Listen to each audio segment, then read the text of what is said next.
Hey you, let's talk! Hoje nós vamos falar sobre o tempo verbal present perfect.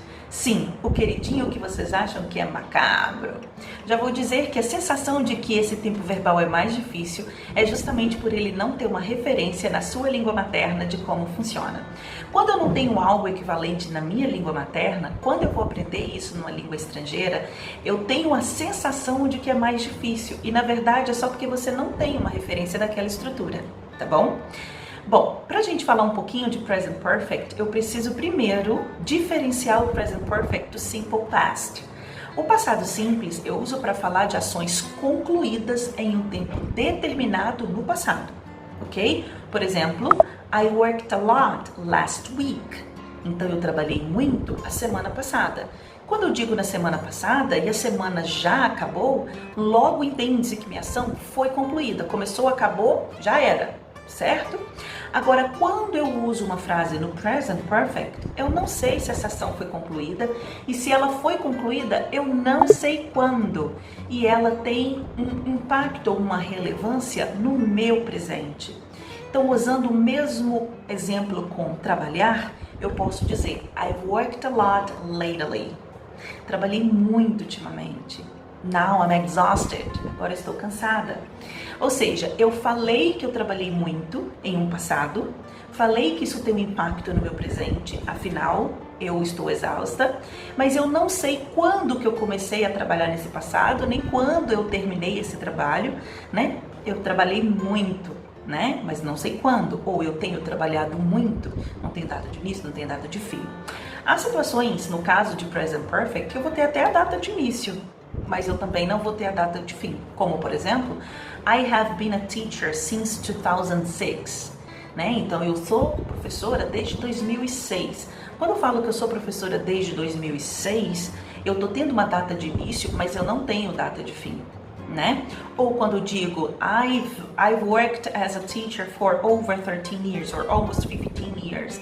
Quando eu falo meu tempo final, eu também não sei se eu mudei de profissão ou não depois desses 15 years. Então, o fato de eu estar falando de passado sem uma data determinada, isso no inglês eu preciso usar o presente perfeito para expressar, ok? Vamos à estrutura então. Então, diferenciou bem aí os dois tempos verbais? Passado simples, ação concluída com tempo determinado. Presente perfeito, eu estou falando de passado, mas eu não sei se ele foi concluído e eu não tenho aí uma data específica de conclusão, caso tenha sido concluída essa tarefa, ok? Então, sempre que eu não sei a data de conclusão, presente perfeito. Como que eu vou conjugar esse tempo verbal? O auxiliar desse tempo verbal é o verbo have. Então, como se trata de present, quando eu tenho he, she, it, eu vou usar o auxiliar has, que é a variação de have para a terceira pessoa. Então, I have worked a lot lately, and my sister has also worked a lot lately. Né? Então, eu tenho trabalhado muito ultimamente, minha irmã também tem trabalhado muito ultimamente. Então, I have, she has, ok? O verbo principal da frase, neste caso work, é um verbo regular.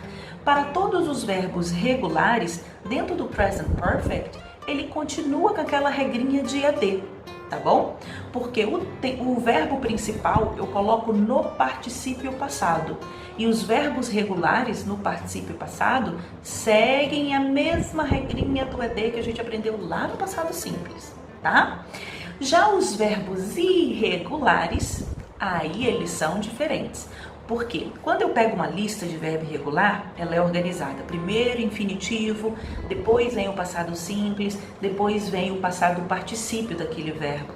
Então, dentro da lista de verbos, se você ainda consulta ela para poder entender os verbos, é a terceira coluna da lista que a gente considera o particípio passado para colocar dentro da minha frase de Present Perfect. Ok? Então, quando eu falo, por exemplo, deixa eu pegar um exemplo aqui, ó. Ok, she has lost her job. In this pandemic, she has lost her job. Então, o verbo lose no passado particípio fica lost, ok? Ou quando eu falo aqui, I've known James for over 5 years. O verbo know, no particípio passado, fica known. E como você viu nesse último exemplo, I've known, quer dizer que esse I've é a contração de I have para I've. O mesmo pode acontecer para she's. She's é a contração de esse apóstrofo S nesse she, é a contração do has, ok? She's been busy, né? Ela tem ficado, né, muito ocupada, muito trabalho, she's been busy, né? Então, quando eu uso esse s depois de she, com o presente perfeito, é como se eu estivesse contraindo o has. Ok, então, have ou has, mais particípio passado do verbo principal. Se eu tiver que fazer uma pergunta, pego esse have ou has e coloco antes do sujeito. Pausa, Alice, continuemos. Quando eu vou fazer uma pergunta, então, esse auxiliar have ou has vai para frente do sujeito.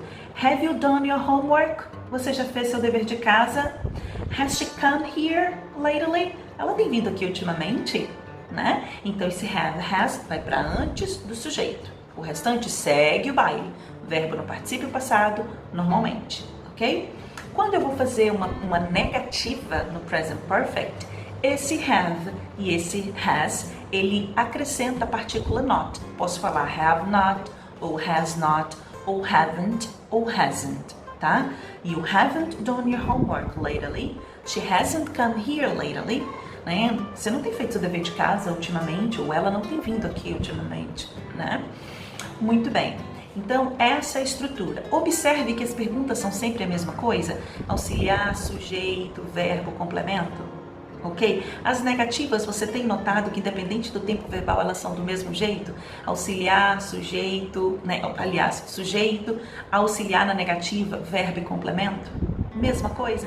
É isso. Uma vez que você pegou a estrutura de pergunta, de resposta, de negativa, é assim para todos os tempos verbais. Vai mudar os auxiliares e a conjugação do verbo, mas a estrutura da frase é sempre a mesma, tá bom? Então, resumindo, presente perfeito eu uso para falar de coisas que aconteceram no passado, que tem uma relevância no meu presente, mas eu não tenho data de conclusão disso daí. A estrutura é sempre have ou has, have para I, you e they, has para he, she, it, e o verbo principal no particípio passado. E aí? What have you been doing? E aí? What have you done lately? Beijo pra vocês e até o próximo vídeo. Bye bye!